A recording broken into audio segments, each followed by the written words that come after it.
Hypothalamus और cerebrum. Cerebrum बेरम नहीं, cerebrum. याद हो गया ना, पार्ट बाय पार्ट पूरा का मतलब है। अब आते हैं सेरिब्रम से ही स्टार्ट करते हैं। सेरिब्रम, सेरिब्रम के बारे में कुछ इंफॉर्मेशन बताइए, जो पहले ही दिन इंफॉर्मेशन में बताए गए। लिखिए, cerebrum is a, cerebrum is a, लिख ही देता हूं। सेरिब्रम इज ए लार्जेस्ट सब part, sub part of human brain, human brain, human brain का सबसे बड़ा सब पार्ट है। यह अकेले कितना ऑक्युपाई करता है पूरे होल ब्रेन का? 30% करता होगा। मार लगेगा, आज पढ़ा लेता हूं, उसके बाद में जितना पढ़ाया वो सब रिकॉल करूंगा। हो सकता है, होगा। साइंस में ऐसा हुआ, पहला ही बता दिया था फर्स्ट क्लास में। फिर बदमाशी। 2/3 पार्ट ऑफ दी, जब पूरा बांट रहे थे उसी दिन बता दिया। 2/3 पार्ट अकेले ऑक्युपाई करता है, 2/3 पार्ट ऑफ, लिख लो। यानी कि कितना हो गया, लगभग 66 पॉइंट के करीब यह करता है परसेंटेज में। 2/3 part of the part occupy, लिख देता हूं, ऑक्युपाई,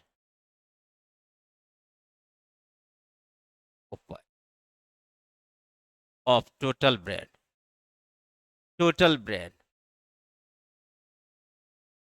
कुल ब्रेन का 2/3 पार्ट ऑक्युपाई करता है। तो यह सिर्फ सबसे बड़ा सब पार्ट ही नहीं, अगर पार्ट भी निकाला जाए तो पार्ट में सबसे बड़ा कौन होगा? फिर हे भगवान, फोर ब्रेन। यही ला दिमाग कहते कि दिमाग का बत्ती जला के रखो कि क्या पूछ रहा हूँ।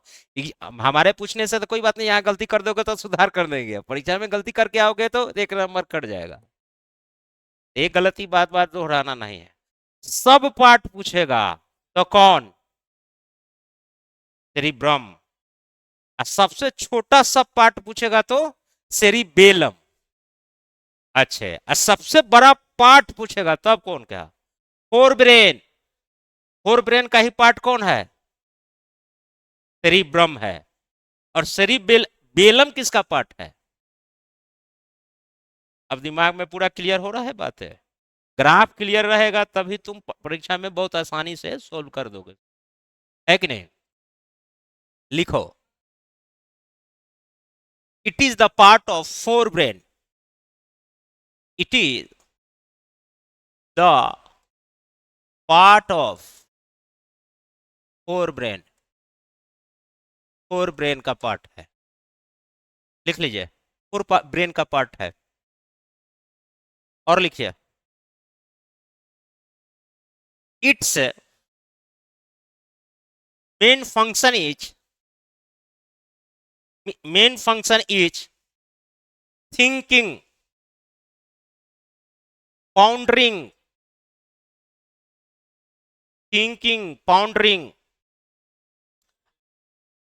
THINKING, thinking, pondering, pondering, PONDERING, pondering. Pondering माने सोच विचार करना होता है, गहन चिंतन मनन करना, है कि नहीं? It is responsible for intelligence, आदमी में जो बुद्धिमानी का कारण होता है उसके लिए रिस्पॉन्सिबल होता है। It is responsible for memory, याद करने की क्षमता इसी से बढ़ती है। It is responsible for memory,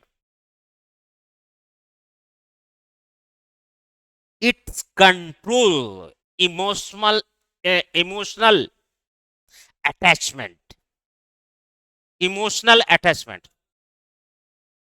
अरे कंट्रोल करता है, नहीं समझे? थैलमस, हाइपोथैलेमस तो बढ़ाता है इमोशंस को, इमोशन का मतलब क्या होगा? Love, attraction. वो करवाता है, ये कंट्रोल करता है। अंतर नहीं बुझाया? ये थोड़ा कुछ अंतर ना बुझा रहा है? एक वो बढ़ा रहा है, एगो कहता है, रोकता है कि नहीं वो काम मत करो। जैसे तुम्हारा हाइपोथेल, अरे सुन तो, जैसे हाइपोथैलेमस कहता है यही तो मौका है, यही तो उम्र है प्यार कर लेने का। ये कहता है कि नहीं, वो आईएएस बनना है ना, सब काम छोड़ो, सब बाद में काम हो जाएगा। अभी तुमको क्या कंसंट्रेट करना है? पढ़ना है, आईएएस बनना है। तो ये कौन कहेगा? सेरिब्रम करेगा। इमोशनल अटैचमेंट, उसी बात को अभी इतना बात कह दिया तो आप कितना मुस्कुरा के तो समझ में आ गया। यही बात कर रहे थे कि इमोशनल अटैचमेंट का कंट्रोल करता है। कर रहा, कितना भारी भरकम शब्द बोल दिए। नहीं, करवाना का कंट्रोल करता है। और वो क्या करता है? इनहांस करता है। कौन? इमोशनल अटैचमेंट को बढ़ाता है। समझ गए दोनों में? अब तुमको कहेगा कि कौन कौन दोनों का वर्क एक दूसरे के अपोजिट है? हाइपोथैलेमस का किस का जो वर्क है वह किससे अपोजिट है? सेरिब्रम से, है कि नहीं?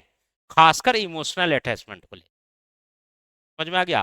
तो लिखो, it's control, it's control the emotional attachment, attachment या इमोशनल अटैचमेंट को क्या करता है? कंट्रोल करता है कि नहीं? उतना बात थोड़ी लिखेंगे, वो तो समझाने के लिए तुमको बोल दिया। अब वो लिख नहीं लेना, कहिए कि मार्सा इसे लिखा दिए थे, वो समझाने के लिए बोले। शब्द क्या आएगा? इमोशनल अटैचमेंट, है कि नहीं? वो कम करता है। अब इमोशनल अटैचमेंट कहने का मतलब नहीं कि गरीब पर जो है कृपा नहीं करनी चाहिए, या फिर किसी को अगर बेसहारा है तो उसको सहारा नहीं देना चाहिए कि नहीं नहीं हमको सर मना किया है। ऐसा मानवीय कार्य है, ये सब करना चाहिए। हाँ, हाँ जिम्मेदार है परिस्थितियों को, नहीं, बेबस है जिसका हाथ पैर नहीं है, वो तो कुछ चाहकर भी कुछ नहीं कर सकता। हाँ, अब तो अब फिलोसफिकल ज्यादा हो गए। नहीं, चलो सर फिलोसफी, हमको लगता है उमेश सर तुमको ज्यादा फिलोसफी पढ़ा दी इसलिए तो ये सब का इम्पैक्ट पड़ रहा है। नहीं, थोड़ा सा इमोशनल माने फिलेंथ्रोपिस्ट होना चाहिए, मानव प्रेमी होना चाहिए। खुद से हो गए तो सेल्फिश हो गए, तो काहे तैयारी कर रहे हो? सिविल सर्विसेज में पब्लिक सेवा है। खुद तो सेवा करो ही करे, लोगों की सेवा करो। एकदम तुम्हारा सोच निगेटिव है, एकदम निगेटिव है ये कोई बात नहीं। चलो, अब चलो लिखो लिखो, नेक्स्ट लिखो।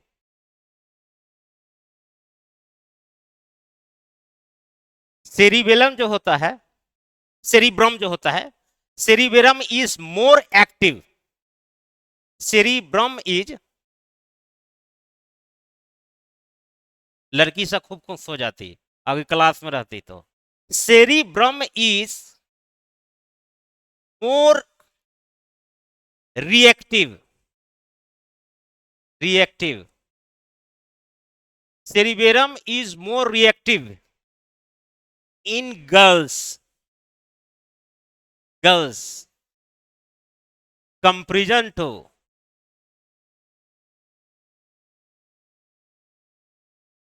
बॉय। अब कितना परसेंट मोर एक्टिव होता है? तो ब्रैकेट में लिखो 2%, 2% ज्यादा रिएक्टिव होता है। इसलिए लड़कियां कोई भी चीज को क्या कर लेती है? इंटेलिजेंसी लड़कियों में ज्यादा होती है। लड़की को बेवकूफ समझने का कोशिश नहीं करना। तुम जितना उसके बारे में समझते हो उससे उससे ज्यादा समझ पाती है। लड़कों को जल्दी ज्यादा रिकॉग्नाइज करने की क्षमता लड़कियों में ज्यादा होती है। इसलिए हर जगह रिसेप्शनिस्ट में या कहीं पर बॉडी लैंग्वेज पहचानने के लिए जानबूझकर गर्ल्स को रखा जाता है। थोड़ा खाली थोड़ा निगेटिव सेंस रहता है। अब तुम लोगों का जो है ना बीमारी है ये, और उस बीमारी सिर्फ उस कारण से नहीं रखा जाता है। वो लोगों को पहचान करने की क्षमता वुमेन्स में ज्यादा होता है। अच्छा एक सेकंड, क्या उसको मौका ही नहीं दे रहे हो, प्रॉपर प्रॉपर मौका नहीं मिल पा रहा है लड़कियों को, है कि नहीं? देखे एक बार अभी, जितना जितना स्वतंत्र तुम लोग हो, तुम्हारी बहन को तुम्हारे ही घर में उतनी स्वतंत्रता नहीं मिल रही होगी। नहीं नहीं, यही अपने पर आया तो कितना खराब लग रहा है। खराब, वही मैं कह रहा हूं, अपनी सिस्टर को कितनी स्वतंत्रता दिए हो, सो बताओ। बताओ, उनको बाध्यता है 20 साल तक या 21 साल तक जल्दी से कुछ कर ले, 17 18 19 साल शादी का दबाव रहता है। तुम तो कहोगे निठल्ला अभी 30 साल तक नहीं करेंगे, नहीं नहीं अभी 34 साल तक नहीं करेंगे। हमारा तो 40 साल में हो जाएगा, लड़की 40 साल तक रहेगी, शादी हो पाएगी, जितना भी खूबसूरत अट्रैक्टिव हो, नहीं हो पाता है। नहीं हो पाता है, तो ये सारी सामाजिक जवाबदेही को समझो। इमोशन से कुछ नहीं, एडमिनिस्ट्रेटिव ऑफिसर बनने जा रहे हो, इतना इमोशन से काम करोगे तो कैसे काम चलेगा? इमोशन, हे भगवान, इमोशन होना चाहिए कंट्रोल वे में। ऐसा नहीं कि मैं एकदम निर्दयी भी हो जाना चाहिए, है कि नहीं? ऐसा नहीं कि निर्दयी भी हो जाना चाहिए, लेकिन कंट्रोल। अब इमोशनल ब्लैकमेल कर दे भाई, इतना इतना भी नहीं बेवकूफ होना चाहिए कि कोई सामने वाला इमोशनल ब्लैकमेल कर दे, या अगर आपके सीधापन का वो बेवकूफी में फायदा उठा ले, वैसा भी नहीं होना चाहिए। हाँ का वो तो कलाएगा ही, उसको सजा भी। तुम दूसरे डायरेक्शन में ले जा रहे हो बातें को। नहीं, नहीं, गरीब होने का मतलब ये तो कि अपराध कर देगा तो उसको माफ कर दिया जाएगा, ऐसा बात तो मैं, ऐसे नहीं। गरीब, तुम उसको गलत डायरेक्शन में ले जा रहे हो। गरीब पर दया करने का मतलब क्या होगा? जो अपराध करके आएगा तो हम माफ कर देंगे, या न्यायालय माफ कर देगी? नहीं। गरीब कहने का मतलब वो, और उसके पास परिस्थिति आ गया है, कोई अच्छा काम करना चाहता है, तो नेगेटिव सोच रहे हो इसलिए नेगेटिव थॉट आ रही है।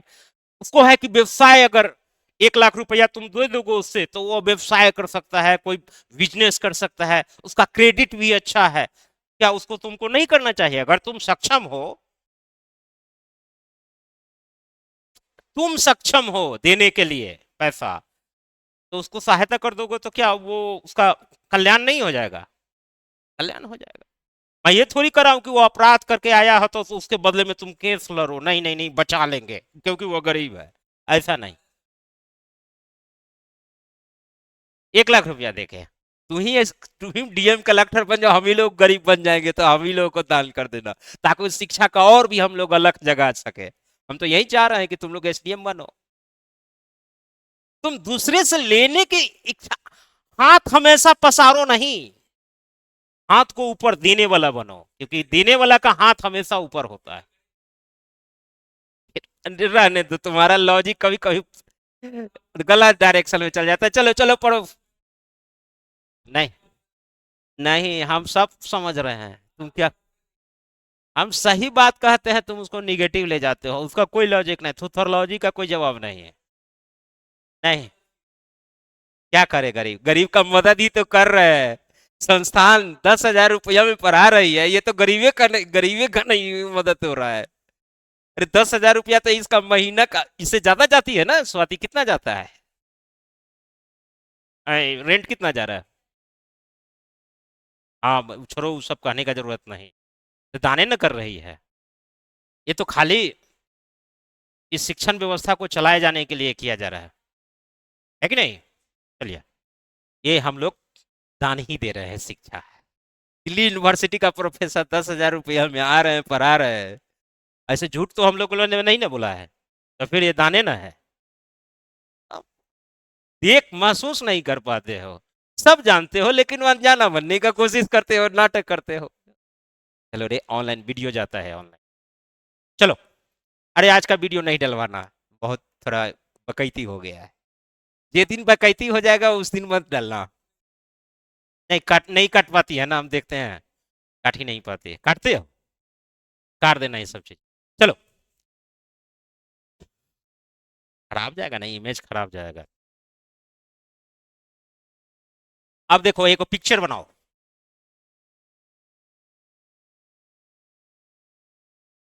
क्या?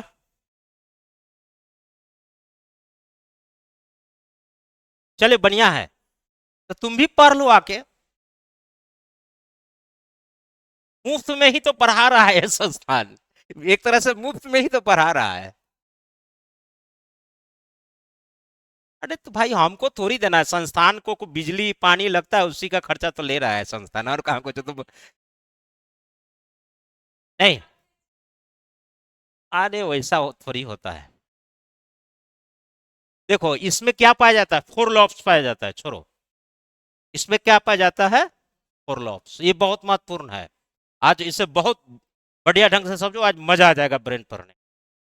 इसको इस है, क्या बोला?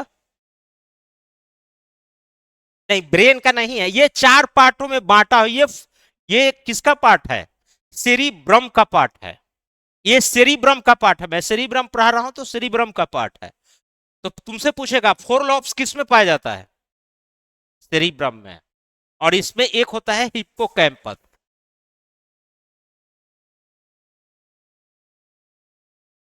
हिप्पोकैम्पस, कहां भागे जा रहे हो, ओह, हिप्पोकैम्पस। और ये पूरे लॉब्स को कहा जाता है सेरिवेरल कॉर्टेक्स। है, इस फोर लॉब्स ये वाला है, एक दो तीन चार को है लॉब्स सुना, इसलिए इसका नाम क्या पड़ता है, फोर लॉब्स। इस फोर लॉब्स को एक साथ क्या कहेंगे, सेरिवेरल कॉर्टेक्स। क्या कहेंगे, सेरिवेरल कॉर्टेक्स। एक जो इधर लास्ट में बच गया उसको क्या कहा जाता है, हिप्पोकैम्पस, है कि नहीं।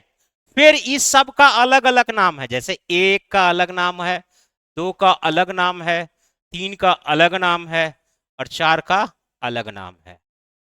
फ्रंटल होगा, ऑक्सीपिटल होगा, पेराइटल होगा, टेम्पोरल होगा।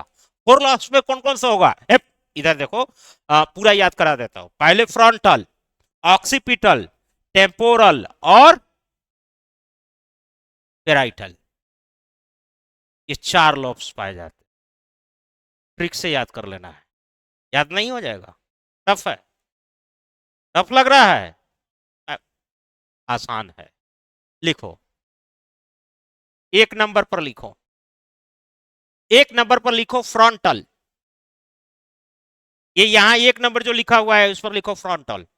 ऊपर लिखो पेराइटल। तीसरा पर लिखो ऑसिपिटल। और पांचवा पर लिखो, चौथा पर लिखो टेम्पोरल। इसको क्या लिखाए हैं, फ्रंटल। और ये क्या है, पेराइटल, पेराइटल, पेराइटल। तीसरे ये क्या है, ऑसिपिटल। कई जगह पर ये एसीपिटल भी लिख देता है, लेकिन यही सही है, ओसिपिटल। और इसको कहते हैं टेम्पोरल। याद नहीं हो जाएगा, भारी है। इसको कहेंगे हिप्पोकैम्पस। इसलिए कल नहीं पढ़ाए पढ़ाए थे, क्योंकि कल पढ़ाते तो कंफ्यूज कर देता। 100 नाम याद रखना है, किताब उताब में इतना डिटेल्स नहीं मिलेगा, तो इसको पहले याद करा देता हूं।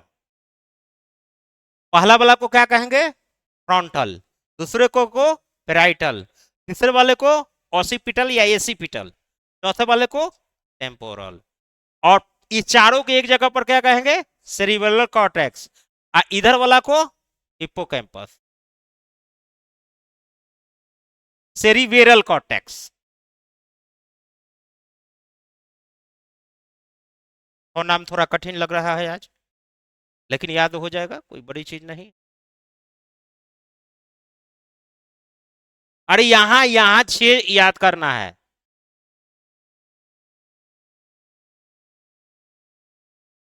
किताब उताब, किताब देखते हो एनसीईआरटी ना, हम तो सब जान रहे हैं, तो ये सारी कहाँ से लाते हैं, इसे तो किताबा भी नहीं दिया, नहीं है ढंग से।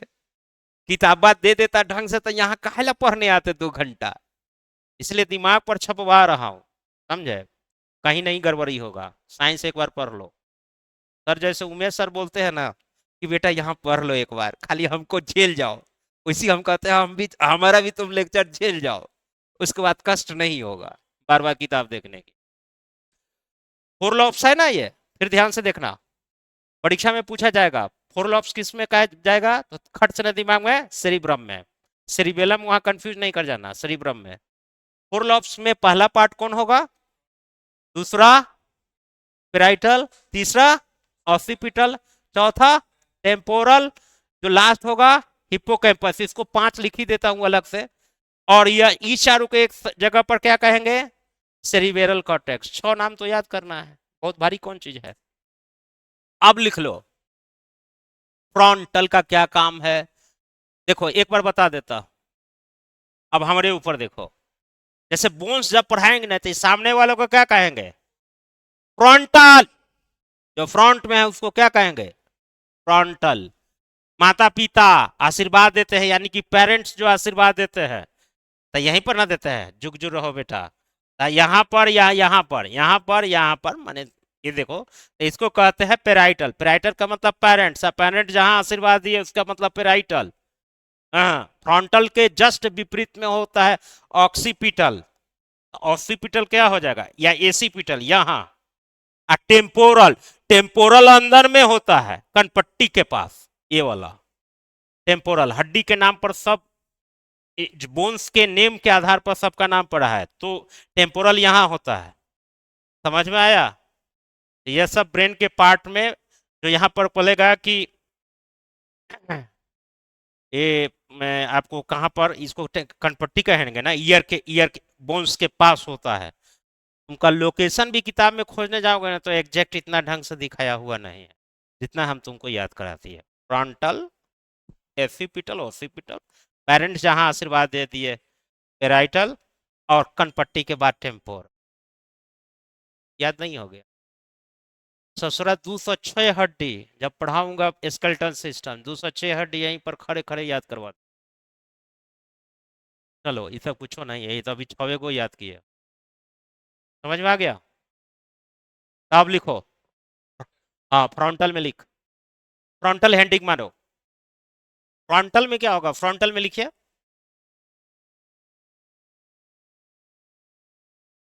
वर्क में लिख लीजिए, स्थिति तो हम बता ही दी है। थिंकिंग करना, पाउंडरिंग करना, without a thinking and pondering, thinking and pondering,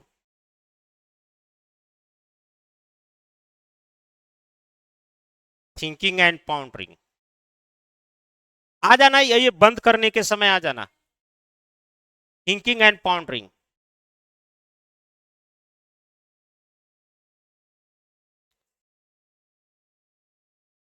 take a decision, निर्णय लेने की क्षमता, इसी को आएगा, तो सेकंड पॉइंट लिखो ना, take a decision.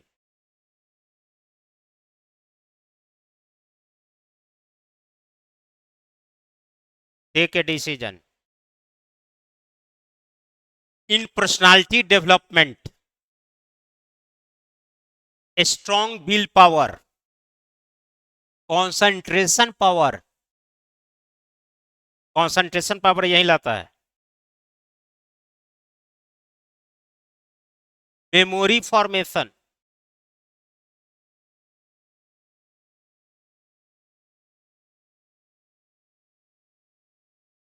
Memory formation,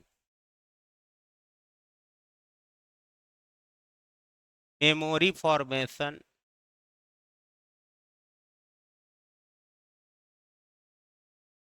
thinking and pondering,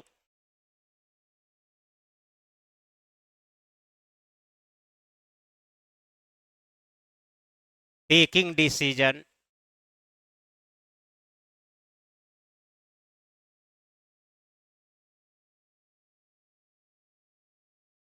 के बाद में हो गया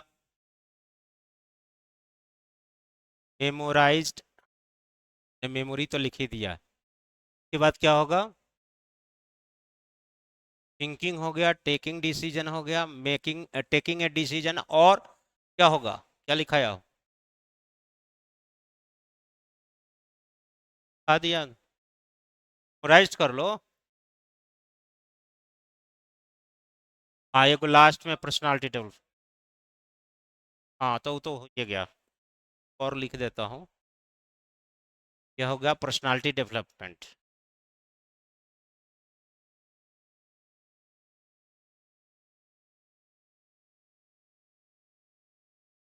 डेवलपमेंट, इतना अगर तुम्हें याद है काम।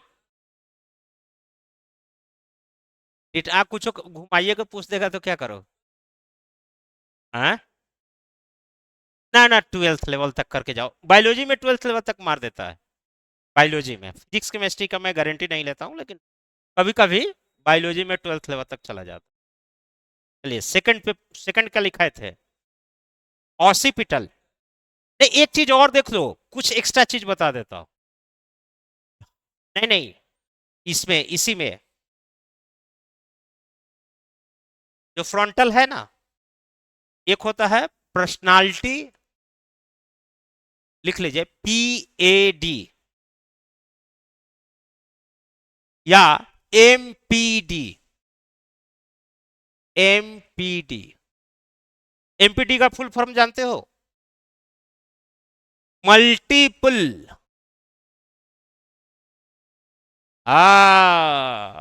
इस पर फिल्म कोई बना है, मल्टीपल पर्सनालिटी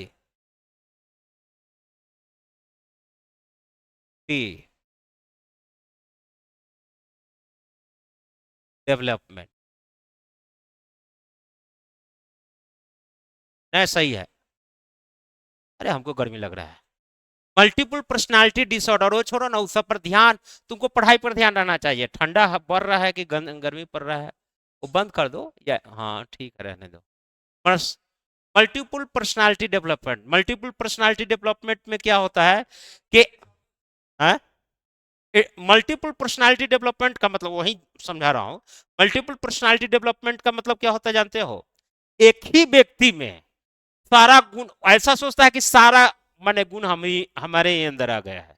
जैसे वो नृत्य भी कर लेगा, वो पढ़ा भी लेगा, तो लगा कि नहीं हम खेल भी सकते हैं क्रिकेट, वो फुटबॉल भी खेल लेगा, कहेगा कि नहीं हम हॉकी भी खेल सकते हैं, नहीं बोलेगा कि नहीं हम तो बिल्कुल मैंने जो है जंपिंग भी कर सकते हैं। वो कहे मैंने वो दुनिया का हर चीज वह जैसा देखेगा माहौल उस अनुसार से अपने आप को ढाल लेने का क्षमता रखता है। हालांकि इसी के कारण क्या हो जाता है, व्यक्ति मल्टीपल पर्सनालिटी डिसऑर्डर होता है। और ये पर्सनालिटी कोई अच्छी चीज नहीं है, खराब माना जाता है। एक ही आदमी हर चीज एक्टिंग करने लगे, जैसे मैं पढ़ा रहा हूँ, कल होकर मैं वहां पर कपिल शर्मा शो में जाकर एक्टिंग करना लगू, ए मास्टर बोलेगा कि नहीं? तो कहने का मतलब यह है, यह मल्टीपल पर्सनालिटी डेवलपमेंट हो जाता है। इस पर आधारित पिक्चर थी अपरिचित, लिख लो अपरिचित। अपरिचित मूवी है, या इसी, बता देते हैं, कई बार नहीं पूछेगा मेंस में लिख देना, 2 नंबर बढ़ जाएगा। मूवी देखना बुरी बात हो रही है, और तुमसे पूछ देगा यह फिल्म किस पर आधारित है। जैसे कि एक आया था, अच्छा एक सेकंड, नहीं नहीं नहीं, वो अरे वो नहीं समझ पा रहे हो। जब मेंस लिखोगे ना तो ये सब उदाहरण दे दिया जाता है तो नंबर बढ़ता है। जैसे डिलेक्सेसिया डिजीजेस, डिलेक्सेसिया क्या है? सिंबल को न पहचानने की ये जो होता है डिसऑर्डर होता है। उस पर फिल्म बनी है तारे जमी पर, तो अगर वहां पर एक लाइन लिख दोगे तो तुम्हारा नंबर एग्जामिनर नहीं बढ़ा देगा। अपरिचित है शायद, अपरिचित वाले में अमिताभ बच्चन है शायद। बहुत पहले देखे थे बचपन में, याद है। अमिताभ बच्चन, कौन Ghazni?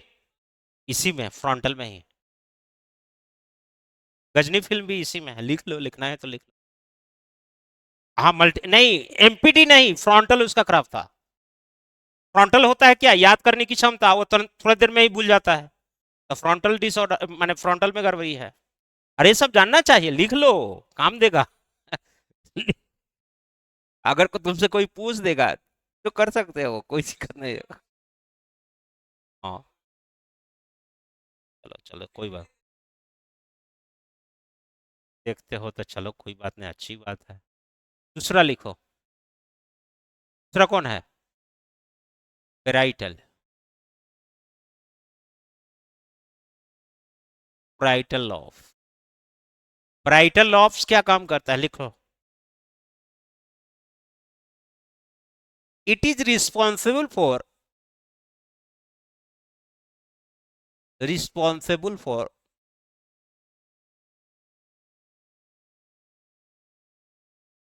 Thinking thinking as thinking as reason based. Reason based.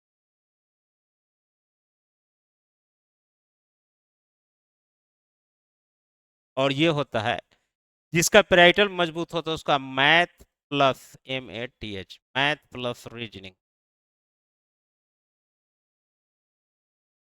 काफी स्ट्रांग होता है, स्ट्रांग हो जाता है। नहीं है तो तुम्हारे पेराइटल ऑफ गड़बड़ है। नहीं, मैथ और रीजनिंग दोनों के लिए, इसका मतलब मेहनत नहीं करते हो। मेहनत नहीं करोगे तो लॉब्स को दोष मत दो। रीजन में जैसे तुम बहुत सारा प्रश्न पूछते हो ना, इसका रीजन क्या है, उसका रीजन क्या है, इसका मतलब तुम्हारा पेराइटल खराब नहीं है। हाँ, कभी कभी बेवकूफी वाला प्रश्न पूछ देते हो तब गुस्सा आ जाता है। लेकिन ये रीजन बेस्ड जब प्रश्न पूछने की क्षमता आ गई, इसका मतलब है कि तुम्हारा पेराइटल ऑफ सही है। और उसमें मैथ और रीजनिंग का कैलकुलेशन क्षमता अच्छी होती है पेराइटल ऑफ वाले की। दो ही फंक्शन है इसमें। नोट डाउन कर लिया? तीसरा लिखो। क्या लिखाए थे? एसिपिटल। एसिपिटल या कई जगह पर वही दोनों लिखा देता हूं, एसिपिटल। रीजनिंग में एनसीईआरटी में एसिपिटल लिखा है, और गूगल गूगल में देखोगे तो ओसिपिटल है। तो लेकर इसलिए चलता हूं कि कंफ्यूज ना बच्चा कर जाए। एसिपिटल लॉ यह किस लिए रिस्पॉन्सिबल होता है? LOBS है, लॉब्स। लॉबी में आएगा तो ठीक है, सिंगल उतना समझ रहा हूँ, ग्रामर सिंगुलर फॉर्म है, फिर भी लॉब्स का ही पार्ट है, इसलिए हम लिखते हैं, कोई दिक्कत। अब देखो, एसिपिटल क्या काम करता है कि यह डायरेक्शन और डिस्टेंस को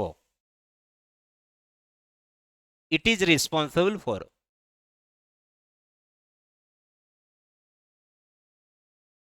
it is responsible for determine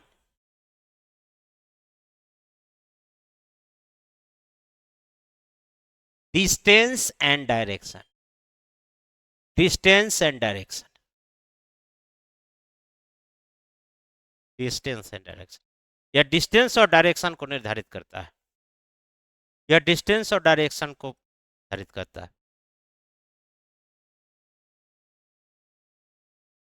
नहीं,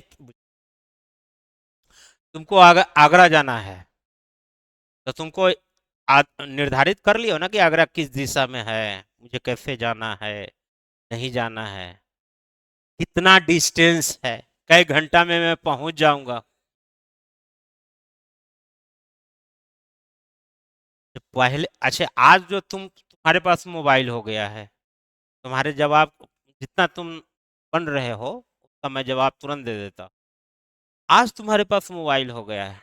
रुक रुक रहा, आप तुम्हारे जब यातायात के साधन नहीं होते, डायरेक्ट एकदम ट्रेन के साथ पैदा फैला है मानव का विकास। सर हिस्ट्री में पढ़ाए होंगे ना, होमोसेपियंस पहले आया, माने ज्ञानी मानव में, उससे पहले तो प्री हिस्ट्री था, उसके बाद प्रोटो हिस्ट्री आया, उसके बाद हिस्टोरिकल फेज पर रहे हो। हिस्टोरिकल फेज में भी साइंटिफिक फेज आया है 20वीं सेंचुरी AD के बाद, अब न साइंस आया है। आज बहुत सारे टेक्नोलॉजी है, दिशा जान जाएंगे, डायरेक्शन जान जाएंगे, ट्रेन हो गए यातायात के साथ साथ बस हो गए। लेकिन शुरू शुरू में व्यक्ति कहीं ना कहीं तो भ्रमण करता होगा ना, इतना जब विकास नहीं हुआ होगा तो कैसे निर्धारित करता हो, उसका ब्रेने ना सब चीज होगा। और ब्रेने से ना कैलकुलेट करता होगा कि किस दिशा में जाना है, किस दिशा में नहीं जाना है। कैलकुलेशन पावर मेरा कमजोर हो गया है। कैलकुलेशन पावर मेरा मजबूत हो गया, भले ही थिंकिंग पावर मजबूत होगा, कैलकुलेशन पावर मेरा घट गया, क्योंकि हर चीज के लिए हम कंप्यूटर पर, मोबाइल पर, या किसी चीज पर, माने इक्विपमेंट पर हम आश्रित हो गए। अब आज के डेट में व्यक्ति शारीरिक रूप से भी कमजोर हो गए, क्योंकि हम एसी में रह रहे हैं, गर्मी, बरसात, धूप, पहले सब चीज झेलता था, उसमें इम्यून सिस्टम का ज्यादा विकास होता समय के साथ। अब हम है, यह है कि थोड़ा सा भी इधर उधर कुछ हो जाता है, हल्का सा बारिश हो जाए, धूप हो जाए, आदमी का तबीयत खराब है, आज तबीयत क्या, तो तबीयत खराब हो गया, इतना नाजुक हो। तो जिस समय ये नहीं था, जिस समय ये साइंस का डेवलपमेंट नहीं था, तो रियल में ये एक्चुअल कौन ये डायरेक्शन और दिशा का निर्धारण कराता था? ब्रेन का यही पट करा। पुराने जमाने के लोग थे कि कलकत्ता जाना रहता था, तो उनको डायरेक्शन होता कि कलकत्ता इस दिशा में है, मैप तो होता ही था थोड़ा बहुत, तो वो आकलन कर लेते कि इस दिशा में हमें जाना है, और हम इस डायरेक्शन में हम नजदीक तक पहुंच। दस लोग ऐसे ही भ्रमण करते है कि नहीं? लिख लो, इसमें विजुअल पावर भी बढ़ा देता है, या विजुअल पावर के लिए रिस्पॉन्सिबल हो। विजुअल पावर, विजुअल पावर इससे, विजुअल पावर जो होता है ये रिस्पॉन्स। अब तुम कहोगे कल तो सर हमको बताए थे मिड ब्रेन में कि ईयर और I is responsible for, year और आई इज रिस्पॉन्सिबल, जो फाइव सेंस ऑफ ऑर्गन्स है उसके लिए तो मिड ब्रेन रिस्पॉन्सिबल है, लेकिन ये विजुअल पावर के लिए सर ये कैसे हो गया एसिपिटल या ऑसिपिटल ऑफ? तो ये क्या काम करता है, चूंकि यह मेमोरीज बढ़ाने का काम करता है, नॉट कि वह देखने का काम नहीं करता है। यह क्या करता है, मेमोराइज्ड के रूप में, क्योंकि पूरा जो पूरा पार्ट है वह किसका पार्ट है, सेरिब्रम का पार्ट है, और cerebrum is responsible for memorised या इंटेलिजेंसी के लिए रिस्पॉन्सिबल। और कोई भी चीज मेमोरी के रूप में ज्यादा दिन तक बनी रहे, उसमें यह एसिपिटल या ओसिपिटल ज्यादा रिस्पॉन्स, और उसका कौन सा कारक है जो रिस्पॉन्सिबल बनाता है इसको ज्यादा मेमोराइज करने का, वही है विजुअल। देखोगे कोई भी चीज लिख के तुम देखोगे तो याद नहीं रहता है, या पढ़ते हो तो वो ज्यादा दिन तक याद नहीं रहता है, लेकिन जब कोई देख कर चीजें पढ़ते हो तो वो ज्यादा याद होता। और क्या कारण होता है, उसके पीछे साइंस ही जिम्मेवार होता है।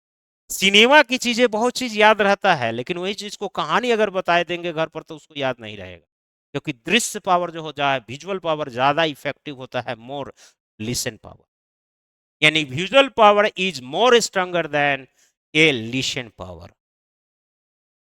हाँ, हाँ, ठीक है, विजुअल पावर का ज्यादा होता है, मेमोरी करने की क्षमता ज्यादा बढ़ जाती है, यही कारण यह कौन सा रिस्पॉन्सिबल कराता है, ऑसिपिट।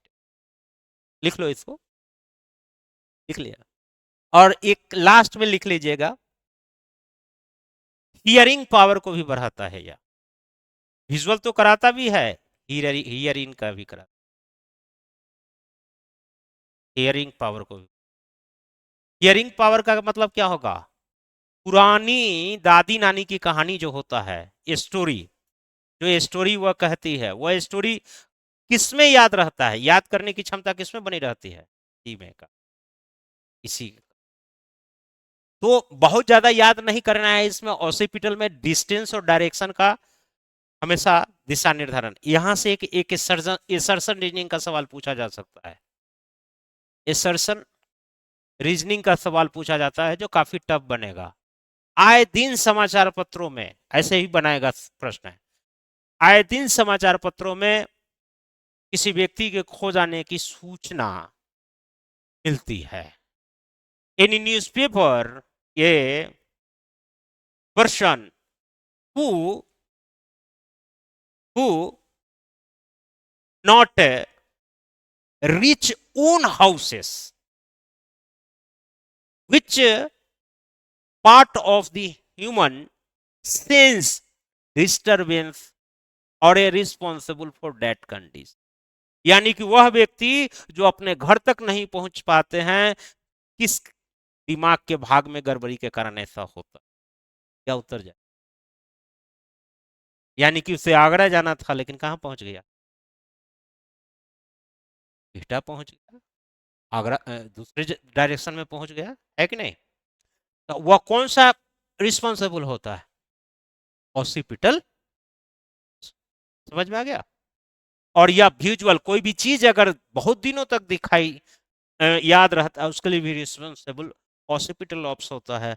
और हियरिंग पावर को, यानी कि दादी नानी की कहानी को भी बहुत दिनों तक याद रखवाने में कौन सा रिस्पॉन्सिबल होता है? ऑसिपिटल। समझ में आ गया? तीन चीजें याद हो गया होगा। अब है टेम्पोरल लॉब्स। लास्ट लॉब क्या है? Temporal lobe.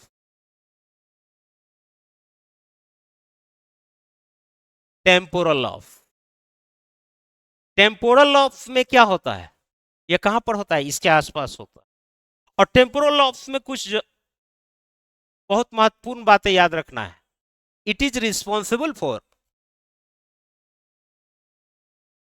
Responsible for dream formation, बहुत महत्वपूर्ण है। Dream formation. Dream formation. Dream formation का मतलब सपना यहीं पर बनता है। ब्रेन के इसी पार्ट में क्या बनता है? सपना, जो हमें सपना रात में आती है। हैं? क्या बोले? क्या डिस्कवर कोनो एक आदमी थोड़ी क्या होगा पाए, पूरे साइंस का पूरा टीम बैठा होगा। कोनो एक आदमी, एक आदमी अगर फॉर्मेशन करना होता तो बायोलॉजी में उसका भी नाम याद पड़ना। संजोग किया कि सब खोजा है, इसलिए नहीं, याद नहीं करना पड़ रहा है। ड्रीम फॉर्मेशन एक दिन का प्रोसेस थोड़ी आता है। ड्रीम फॉर्मेशन इसी के कारण होता है, सपना का बनता है इसी।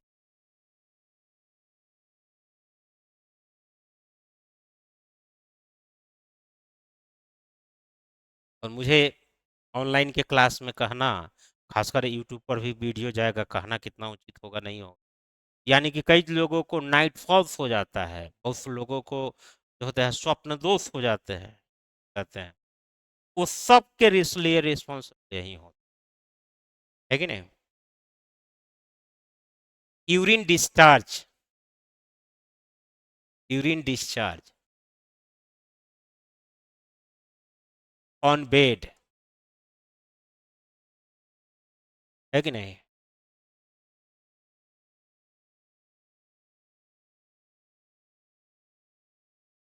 लिख लीजिए। Urine discharge on the bed, इसी के कारण के डिसऑर्डर के कारण हो जाता है। हैं? तो वो तो वेसोप्रेसिन होता है, वो कंट्रोल करता है। वो कंट्रोल करता है। आ, नहीं है, वो कंट्रोल ही नहीं कर पाता है। नहीं, बेड पर कर देता है इसके डिसऑर्डर के कारण। जो पिट्यूटरी ग्लैंड में पढ़ाए थे ना, वेसोप्रेसिन, एडीएच, वेसोप्रेसिन, प्रेसिन, इसी को एडीएच कहते हैं, एंटी ड्यूरेटिक हार्मोन। यह पिट्यूटरी ग्लैंड का एक ग्लैंड है, ग्लैंड से ये करता है। लेकिन इससे मतलब नहीं है, ये तो कंट्रोल करेगा नॉर्मल स्थिति में ना। एबनॉर्मल स्थिति में, जैसे कि हम, अब हम सपना देख रहे हैं कि अब जो है हम बाथरूम में है, अब पता चला कि बेड पर हम सोए हुए हैं। तो बाथरूम समझ के तुमको कुछ और काम कर रहे हो, पता चला कि जा ये तो गड़बड़ा गया, हम तो बेड पर ही थे। कहने का मतलब यही चीजें गड़बड़ होता है। तो ये बहुत खतरनाक आदमी है, इससे बच कर रहना। टेम्पोरल कहने में भी देखो, कहने के लिए ये भी टेम्पोरल लॉस है, टेम्पोररी वाला भी काम कर देता है कि नहीं? मुंह से लार गिरना तो वो कोई अति नहीं है। लार ज्यादा उसका, जैसे कि कोई भी चीज लार्ज अमाउंट में बन रहा है। लार का फॉर्मेशन तुमको बताए थे ना डाइजेस्टिव सिस्टम में, कि लार का फॉर्मेशन सबसे ज्यादा किस में होता है? सबसे ज्यादा फॉर्मेशन होता है वो चाइल्ड में ज्यादा होता है। जिसमें ज्यादा लार का फॉर्मेशन होगा उसका लार गिरेगा ही, स्वाभाविक रूप से एक्सेसिव हो जाएगा। अब तुम किसी पॉट में पानी एक्स्ट्रा डाल दोगे, 2 लीटर का क्षमता है, 4 लीटर डाल दोगे तो बाहर फ्लो तो करेगा ही ना। सेम चीज, बड़ी चीज नहीं है। अब लास्ट में कौन हो गया? Hippocampus. Hippocampus.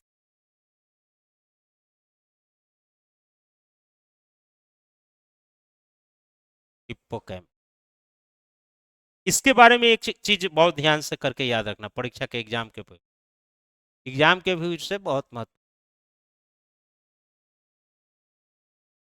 Exam point of view से अति महत्वपूर्ण। लिख लेना। कहाँ भाग गया?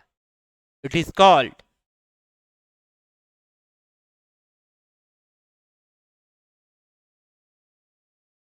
हार्ड डिस्क ऑफ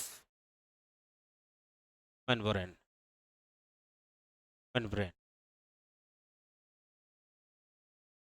से ही मानव मस्तिष्क का हार्ड डिस्क कहा जाता है।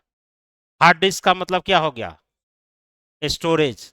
तो यह रैम है कि रोम है? तुमसे पूछता हूं, यह रैम है या रोम है? गुड, ये है, ये नहीं है। ये तो अस्थाई है। ये क्या होता है? अस्थाई होता है। रैंडम एक्सेस मेमोरी, और यह है रीड ओनली मेमोरी। तो यह रोम है। तो लिख लो, it's it's work like a, बहुत टफ बनाएगा क्वेश्चन तब, like a ROM, ROM. It is also called CPU of human।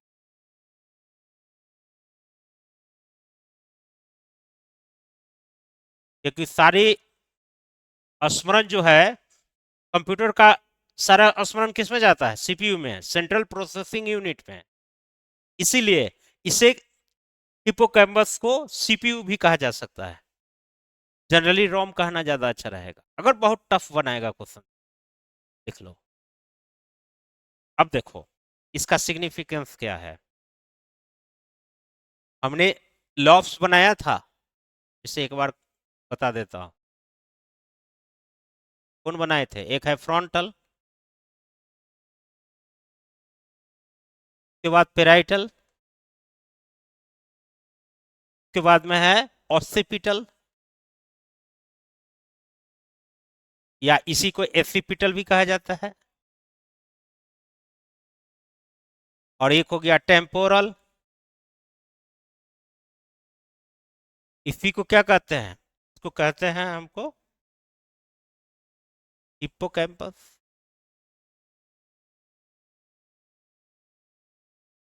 और यह हो गया कॉर्टेक्स लॉब। पूरे को क्या कहा जाता है? Cortex lobe. हाँ, सेरिबेलल लिख लो, सेरिबेलल कॉर्टेक्स। अब इस सारे चीज में जो अलग अलग वर्क बताए हैं, सारा वर्क अलग अलग बताए हैं ना, इसका वर्क अलग है, इसका भी वर्क अलग है, इसका भी वर्क अलग है, इसका भी वर्क अलग है।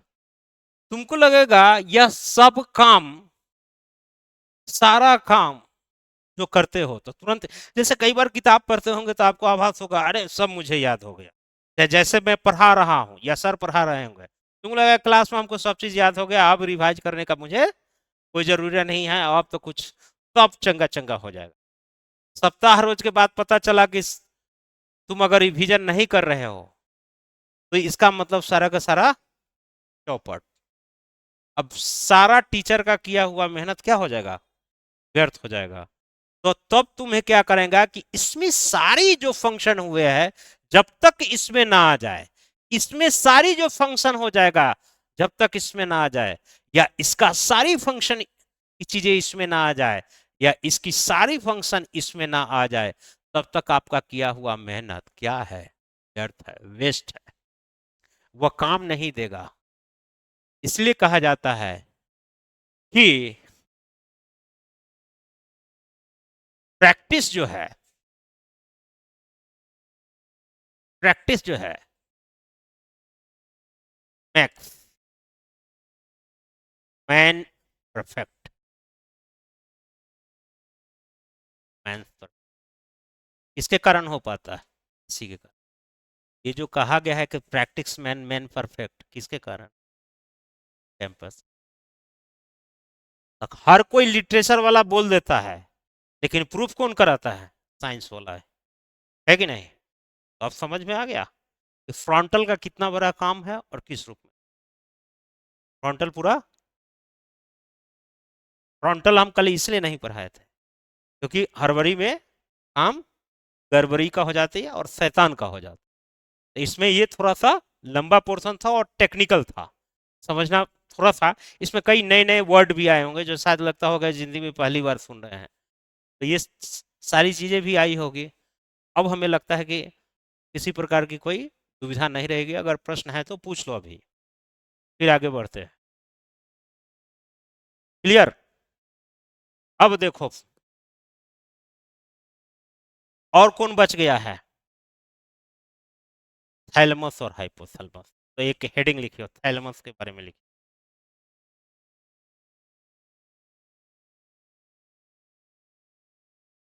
थैलेमस, थैलेमस के बारे में लिख लीजिए इसके बारे में। It is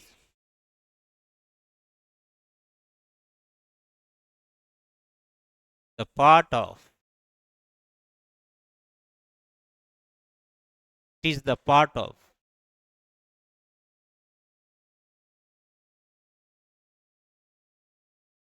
four brain. It is the, it is the sub part, लिख तो अच्छा है। Sub part, sub part of the fore brain. देखिए दूसरा लिखिएगा, it is responsible for, responsible for, it is responsible for filling external, external heat और एक filter. बहुत मत, ये बीपीएससी में पूछ भी चुका है।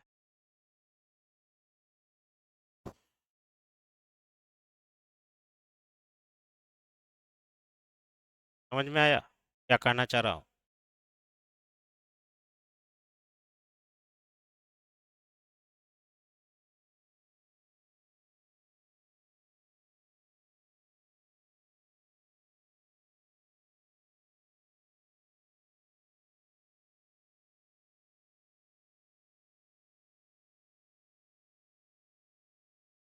हो गया, लिख लिए? समझे कि नहीं इसमें क्या मैं किस चीज के बारे में बोला? गुड। ये तुमको आभास कौन कर रहा है? एक्सटर्नल हो रहा है कि इंटरनल हो रहा है? एक्सटर्नल हो रहा है।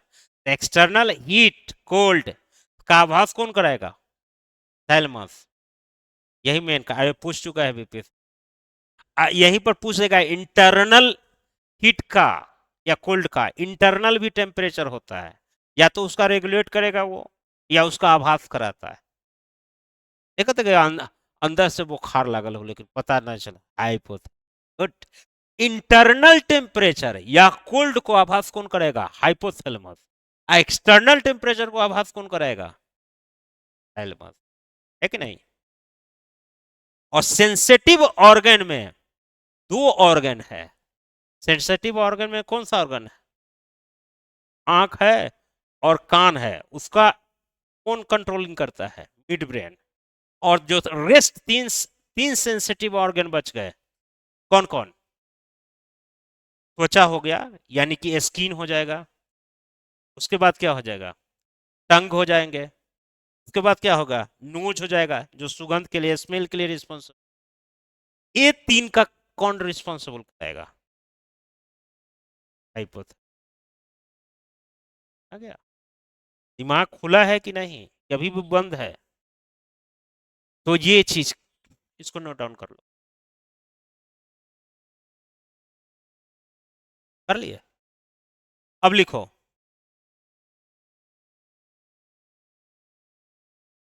अब बच गया है हाइपोथैलेमस।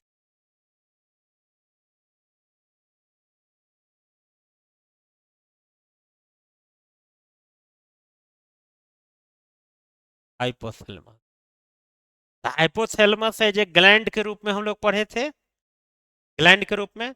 और यहाँ क्या पढ़ना है? ब्रेन के रूप, ब्रेन के रूप में, ब्रेन के रूप में वर्क करना है, क्योंकि हम यहाँ ब्रेन के रूप में अध्ययन करेंगे। यह किस रूप में काम करता है? ग्लैंड के रूप में वहां क्या हार्मोन एक सेक्रेशन कर रहा था?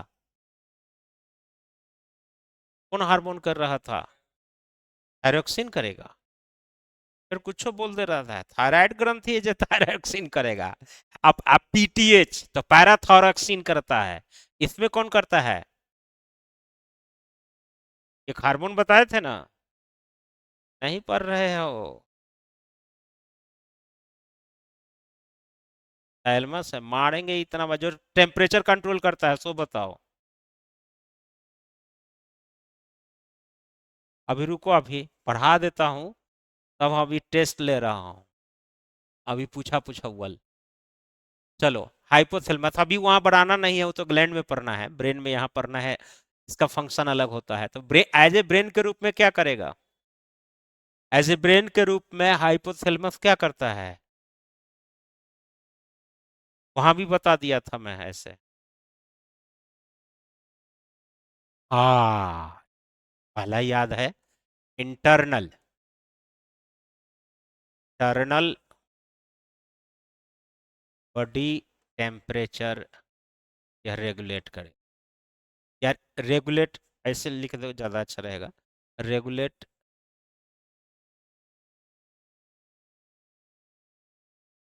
रेगुलेट इंटरनल बॉडी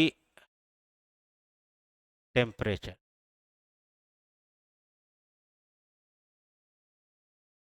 लिख लो। और क्या करेगा? हाइपोथैलेमस क्या करेगा? तो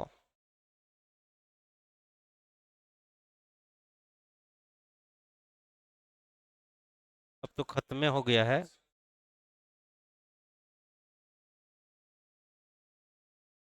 हाँ, ये सब सब पढ़ा चुका हूँ, सब बताओ मुझे।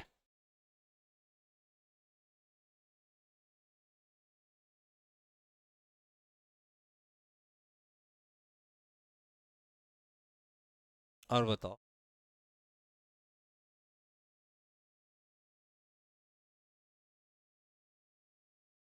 इंटरनल पेन, तो जैसे सर दर्द, माथा दर्द, और क्या होगा?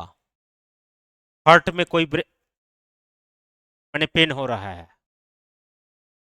लिख देता हूँ। जैसे हेड पेन, सर में दर्द, या इसी को हेडेक भी कहते हैं। उसके बाद heart pen, heart pen, muscles pain, muscles pain, और क्या हो जाएगा? जनरली यही सब आएगा, लिख लीजिए।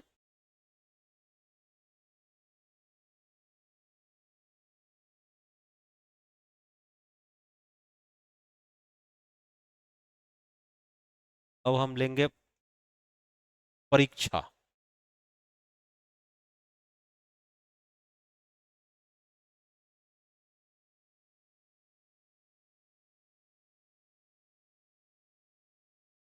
कुछ पूछा पूछी का खेल होगा, हो गया पढ़ाया। ब्रेन डिजीजेज लास्ट में पढ़ाऊंगा, 5-10 मिनट का क्लास होगा तो लास्ट में।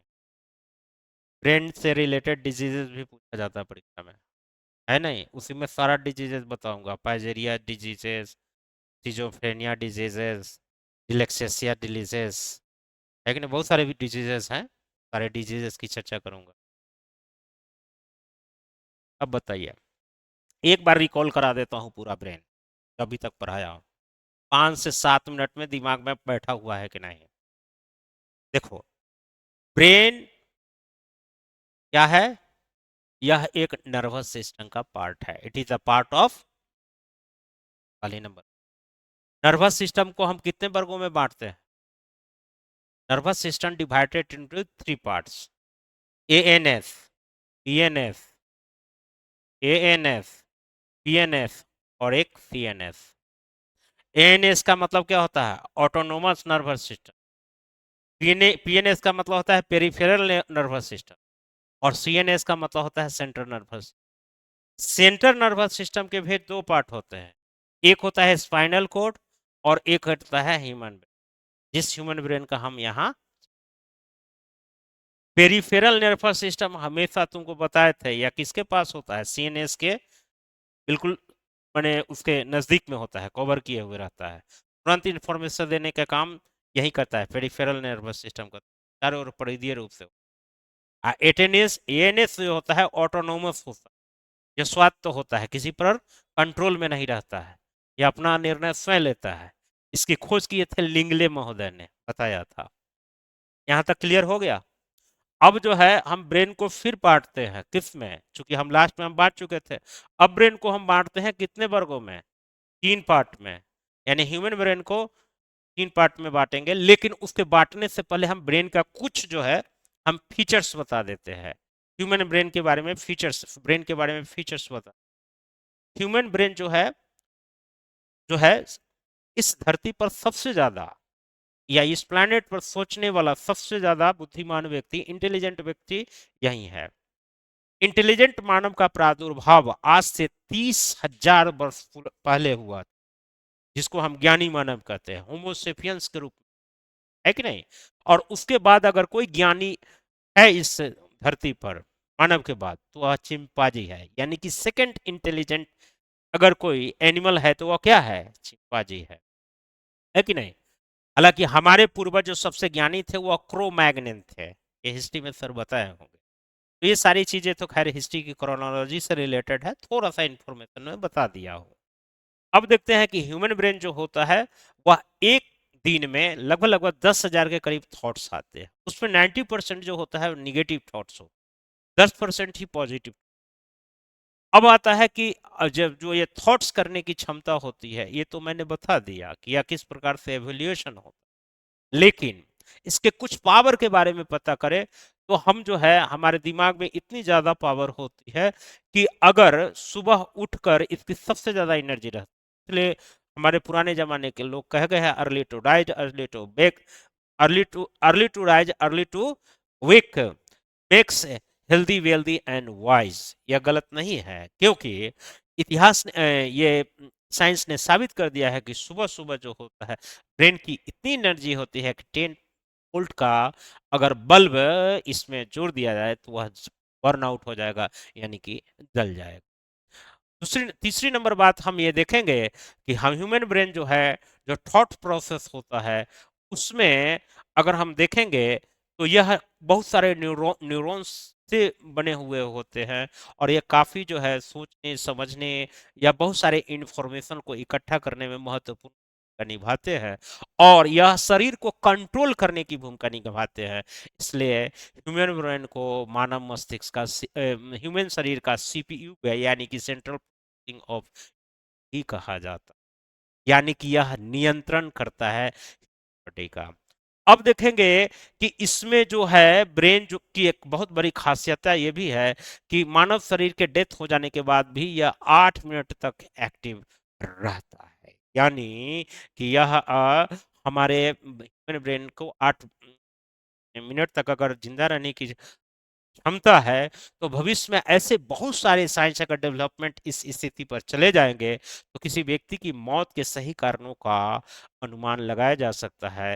वैज्ञानिक इस सिद्ध अगर कर लिया जाए, हर चीज का समस्या का समाधान निकाला जा सकता है, या ब्रेन की मैपिंग की जा सकती है। खैर यह तो भविष्य के गर्त में, हम आप अभी जानने का प्रयास करते हैं कि हमारा जो पूरा इफिशियंसी होती है, उस पूरे ब्रेन की इफिशियंसी का हम पूरी तरह से अनुपालन नहीं कर पाते, उतनी नहीं है। सिर्फ हम ब्रेन का एक नॉर्मल व्यक्ति 1% तक या उससे कम ही इस्तेमाल कर पाता है। एक इंटेलिजेंट व्यक्ति 3 से 4% तक, 2 से 3% तक यूज कर सकता है। बहुत वैज्ञानिक या बहुत बड़े चीजों में काम कर रहे हैं। शोध से जुड़े हुए, और आइंस्टीन ने सिर्फ 4 से 5% तक कर पाया। अगर ये भी कहा जाता है कि अगर व्यक्ति 2 से 3% तक ब्रेन का यूज करने लगे तो उसे पागल होने या एसाइलम होने की संभावना बनी रहती। इसलिए कई लोगों के द्वारा यह कहना कि वह ब्रेन का पूर्ण रूप से 100% यूज नहीं कर रहा है, यह बिल्कुल ही वैज्ञानिक दृष्टि से यह पूर्ण अन्यथा रूप से अनुप्रयोग लाने लायक नहीं है। साइंस इसकी पुष्टि नहीं कर। अब हम सारी इस ब्रेन के चीजों के बाद में चल गए, अब वेट के बारे में जान लेते हैं। ह्यूमन का जो ब्रेन जो होता है, ब्रेन का जनरली एक सामान्य मनुष्य का 1450 से 1350 ग्राम तक उसका वजन होता है, जबकि महिलाओं में यह जनरली 100 ग्राम के करीब कम होता है, यानी कि 1250 से 1350 ग्राम के बीच होता है, जबकि बच्चों में यह वजन 300 से 400 ग्राम है। है कि नहीं? ब्रेन जो है एक क्रेनियम नामक जो एक हड्डी होता है, उससे 8 हड्डियों के समुच्चय होता है, उसके नीचे एक लेयर होता है जो एक झिल्ली मेनिंजाइटिस का बना हुआ या 3 लेयरों का बना होता है, जिसे आम बोलचाल की भाषा में पैड कहा जाता है। यानी यह होता है कौन? पायरामीटर, आर्कोनाइट। कहने का मतलब यह है कि यह सारी चीजें जान लेने के बाद हम ये भी कर सकते हैं कि ऐतिहासिक दृष्टि में जो राजा राम मोहन राय की मृत्यु पिस्टल में जैटिस ये साधारण से हमें ब्रेन के बारे में सारे इन्फॉर्मेशन बता दिए। अब ह्यूमन ब्रेन को जहां तक छोड़े थे कि हम 3 वर्गों में बांटेंगे या 3 वर्गों में बांटेंगे, फोर ब्रेन आएगा, फ्रोन फिर 3 वर्गों में बांटेंगे। यह ह्यूमन ब्रेन का सबसे बड़ा पार्ट होता है, इसको बांटते हैं सेरिब्रम में। और सेरिब्रम जो होता है 2/3 पार्ट होता है, जो सब पार्ट में सबसे बड़ा पार्ट होता है। या उसके बाद जो होता है वह जो पार्ट होता है वह होता है थैलेमस और हाइपोथैलेमस। दूसरा जो होता है मिड ब्रेन होता है, और थर्ड जो होता है हम जो बांटते हैं वह हिंड ब्रेन होता है, उसको 3 वर्गों में बांटते हैं। वह जो होता है वह होता है कौन कौन सा होता है? वह होता है आपका सेरिबेलम के बाद मोटा। और हम एक एक चीज को फिर से हम एकदम 2 मिनट में हम रिकॉग्नाइज करा देते हैं। पहला होता है जो सेरिब्रम होता है। सेरिब्रम को भी हम कई वर्गों में बांटते हैं, लेकिन उससे पहले हम कुछ कार्य का अवलोकन करें। यही इंटेलिजेंसी के लिए रिस्पॉन्सिबल होता है, यही डिसीजन मेकिंग के लिए रिस्पॉन्सिबल होता है, और यही जो होता है आपके जो है इमोशनल को कंट्रोल करने वाला मोटी कह सकते। फिर यह सेरिब्रम को हम 3 वर्गों में बांटते हैं, 4 लॉब्स में बांटते हैं। 4 लॉब्स में क्या होता है? एक होता है फ्रंटल, एक होता है पैराइटल, तीसरा होता है ओसिपिटल, होता है टेम्पोरल, और एक जो यह सबसे होकर लास्ट में जाता है कहा जाता है हिप्पोकैम्पस। और इस चारों लोगों को एक साथ कहते हैं क्या? क्या कहते हैं? हैं? सेरिबेरल कॉर्टेक्स। सेरिबेरल कॉर्टेक्स कहा जाता है। तो अब इतना चीज जान गए, हम एक एक चीज को जानते हैं। फ्रंटल का काम होता है थिंकिंग करना, पॉन्डरिंग करना, गहन चिंतन मन करना, रिमेम्बरिंग करना, है कि नहीं? फ्रंटल लॉब्स के कारण ही गजनी फिल्म पर आधारित थी। अपरिचित फिर एमपीडी इसी के कारण होता है। और उसके बाद होता है आपका पैराइटल लॉब्स, इसमें मैथ रीजनिंग या किसी भी चीज को रीजनिंग रूप से समझने की इफिशियंसी को बढ़ाता है कौन? Parietal lobes. और तीसरा जो होता है ऑसिपिटल लॉब्स होता है। ऑसिपिटल जो होता है डिस्टेंस और डायरेक्शन को बताता है। दूसरे नंबर बार यह विजुअल पावर को बढ़ाता है, यानी कि देखने की पावर को बढ़ा देता है, वह स्मरण में मुझे ज़्यादा बना रह रहता है। और तीसरा जो होता है इसका जो फंक्शन के रूप में हम कह देंगे कि सुनने की हियरिंग पावर भी यह बढ़ा देता है, यानी कि दादी नानी की कहानी जो हम बहुत दिनों तक याद रहता है वह इसी ऑसिपिटल लॉब्स में स्मरण संचित रहता है। और लास्ट में होता है टेम्पोरल लॉब्स, इसमें ड्रीम का फॉर्मेशन होता है, यानी कि इसी के कारण कई प्रकार के स्वप्न दोष से लेकर और जो है यूरिन डिस्चार्ज हम बेड पर कर देते हैं, उसके पीछे यही रिस्पॉन्सिबल है। और हिप्पोकैम्पस, इसे कहा जाता है कि सारे मेमोरी जब हिप्पोकैम्पस में चला जाता है, से इसे hard disk of human brain भी कहा जाता है। यानी कि यह, अगर आम बोलचाल की भाषा में कहे तो, या एज ए वर्क कंप्यूटर की भाषा में अगर कहे तो, यह रीड ओनली मेमोरी की तरह काम करता है, हार्ड डिस्क के रूप में काम करता है। और इन चारों लॉब्स जो काम करता है वह रैम की तरह काम करता है, रैंडम एक्सेस मोड का काम करता है कि नहीं? ये सारी की सारी चीजें हम लोगों ने ब्रेन के अंतर्गत पढ़ लिया। 5 से 10 मिनट में सारे चीज को हमने रिकॉग्नाइज करा दिया। अब देखिए ब्रेन से रिलेटेड डिजीजेस को पढ़ते हैं।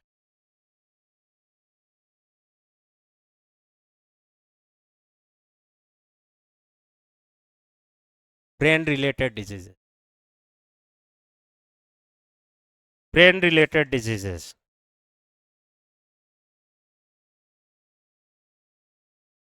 देखिए ब्रेन रिलेटेड डिजीजेस में कुछ कुछ डिजीज लिख लिख लीजिए, ज्यादा मन मुझे। देखिए सिजोफ्रेनिया, तेजी से लिखो। SCHIZOPHRENIA,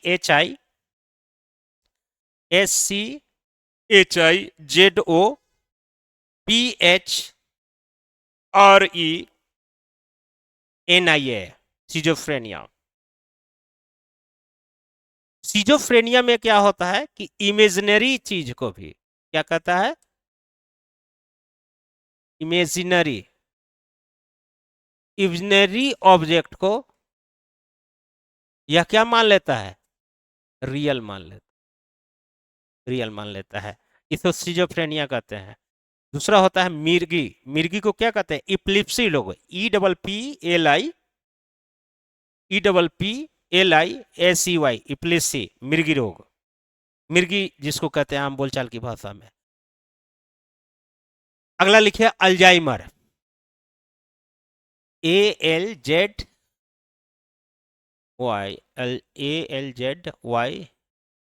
Alzheimer. अल्जाइमर में क्या होता है बताया था, ओल्ड मेमोरी सस्टेन, लिखिएगा, old memory sustain, no new memory, old memory sustain, no new memory, no new memory formation, new memory का फॉर्मेशन ही नहीं होता। इसलिए पुराने लोगों को देखते होंगे, खाना खाएगा उसको याद ही नहीं रहेगा कि अभी मैं खाना भी खाया हूं, यानी कॉमन चीज याद नहीं रहता है, नहीं उसको आभास ही नहीं होता। भूख प्यास का आभास तो हाइपोथैलेमस ने कराता है, तुमको यही नहीं कराएगा तो तुमको भूख तो रहेगी लेकिन आभास नहीं हो पा, उससे नहीं होता। वो सब आभास करने वाला ह्यूमन ब्रेन है, ह्यूमन ब्रेन रहे तो खाओगे नहीं खाओगे तुमको यही आभास नहीं रहेगा। पेट आभास थोड़ी कराता है, पेट कोई न्यूरॉन सिस्टम या कोई कंट्रोलर सिस्टम थोड़ी है, ब्रेन ही सब चीज का आभास कराता है। यह इंफॉर्मेशन जाता कहाँ से, सब जगह न्यूरॉन्स माने फैला हुआ है डाटा, कहाँ किसको क्या जरूरी है इंफॉर्मेशन हेडमास्टर को देगा। आए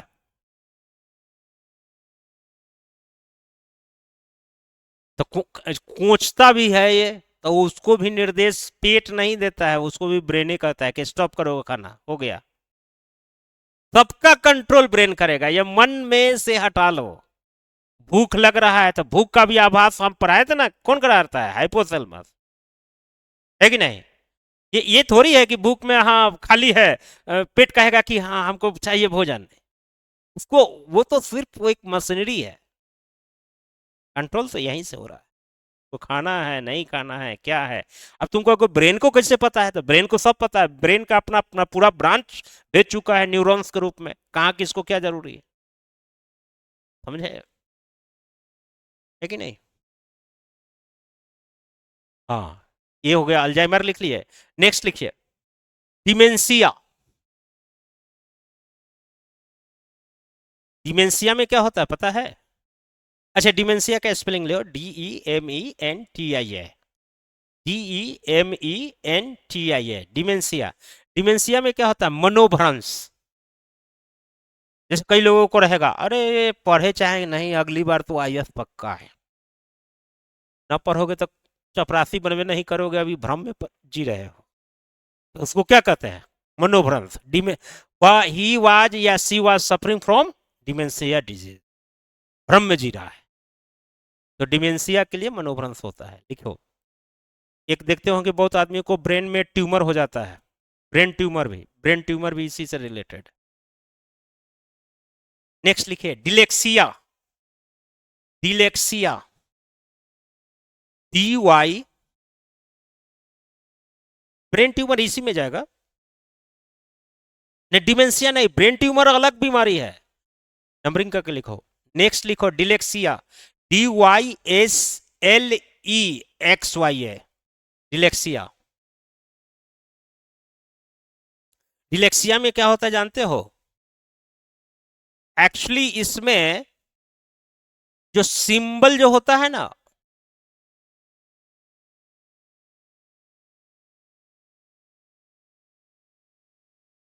सिंबल जो होता है उसको पहचानने में दिक्कत होती है। सिंबल किसका?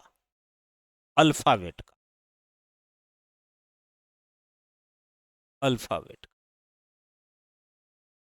है कि नहीं?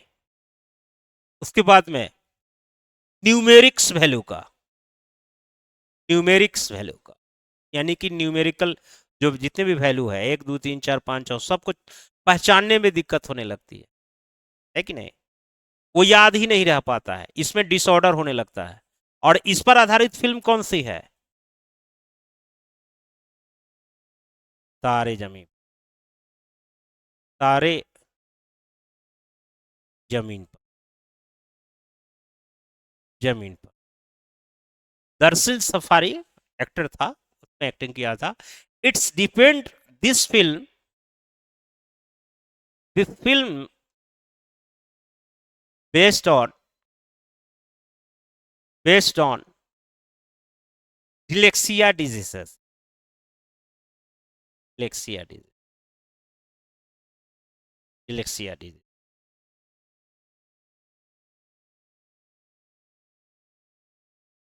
अब कौन होगा? एक होता है टोटल मेमोरी लॉस, उसको कहते हैं, कौन सा होता है, किस रोग में होता है? टोटल मेमोरी लॉस ही हो जाता है। कौन कौन लिखा दिए हैं?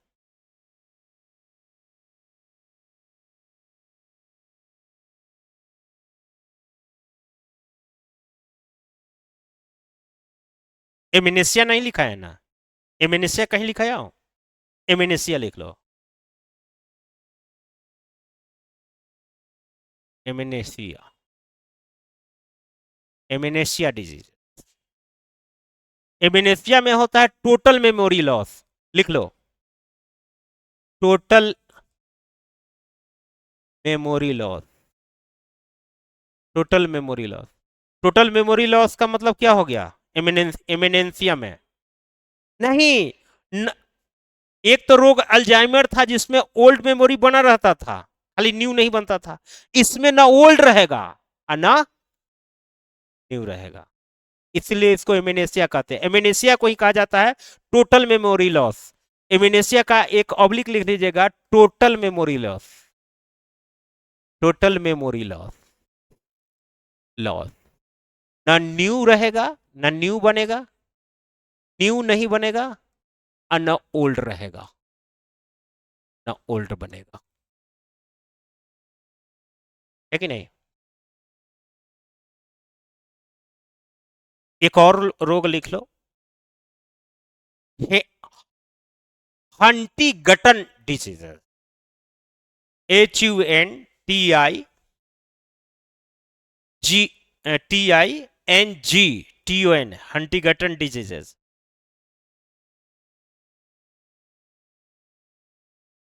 इसको न्यूरॉन्स डिसऑर्डर भी कहा जाता है, न्यूरॉन डिसऑर्डर, न्यूरॉन डिसऑर्डर भी कहा। न्यूरॉन डिसऑर्डर में होगा तो क्या होगा? नहीं, हाँ सही बोल रहे हो, थोड़ा सा पार्शियली इस बार सही है। जैसे पूरा न्यूरॉन्स तो फैला हुआ है कि नहीं, और यह किसके थ्रू एक्टिव काम कर रहा है? नहीं, मांसपेशियों के थ्रू, मसल्स के थ्रू ही तो कर रहा है। लेकिन मसल सही से इसको इंफॉर्मेशन ही नहीं दे। जैसे तुम संवाददाता तो भेजे हो, लेकिन संवाददाता को सही न्यूज कोई ना कोई स्थानीय लोग ही तो देगा, वो मसल्स ही तो होगा, और उसको स्थानीय लोग ही सही इंफॉर्मेशन नहीं दे तो तुमको सही से पहुंचेगा न्यूरॉन्स के माध्यम से सही तो नहीं पहुंचेगा।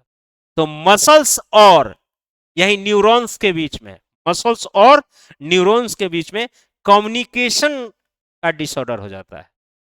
तो जो सही इंफॉर्मेशन पहुंचना चाहिए क्योंकि उसी के अनुरूप तो ब्रेन रिएक्ट करेगा काम करने के लिए।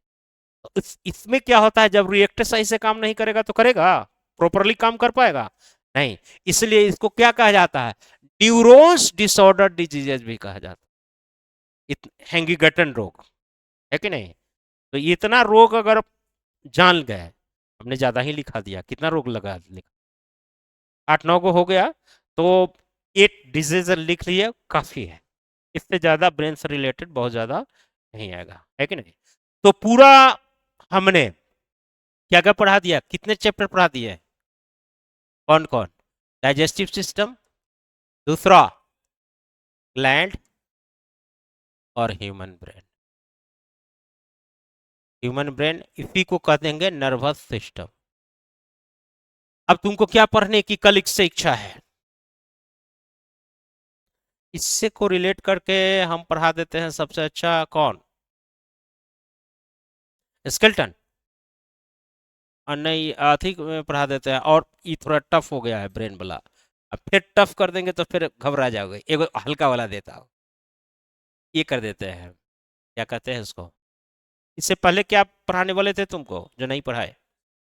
हाँ, रिस्पिरेटरी आसान है, आसान पड़ेगा कि हाँ आसान ही है, रिस्पिरेटरी कर देता, ये थोड़ा आसान कर देता। हाँ सब चीज हार्ट में, हार्ट हार्ट हार्ट ब्लड में, जनरली ब्लड में हम पढ़ाएंगे, ये इसमें नहीं आएगा, इसमें लंग्स आएगा। हालांकि लंग्स भी हम पढ़ाते हैं, तो ये बोन में भी कुछ जाएगा, लेकिन फंक्शन कराएंगे यहाँ पर भी लंग्स वाले में।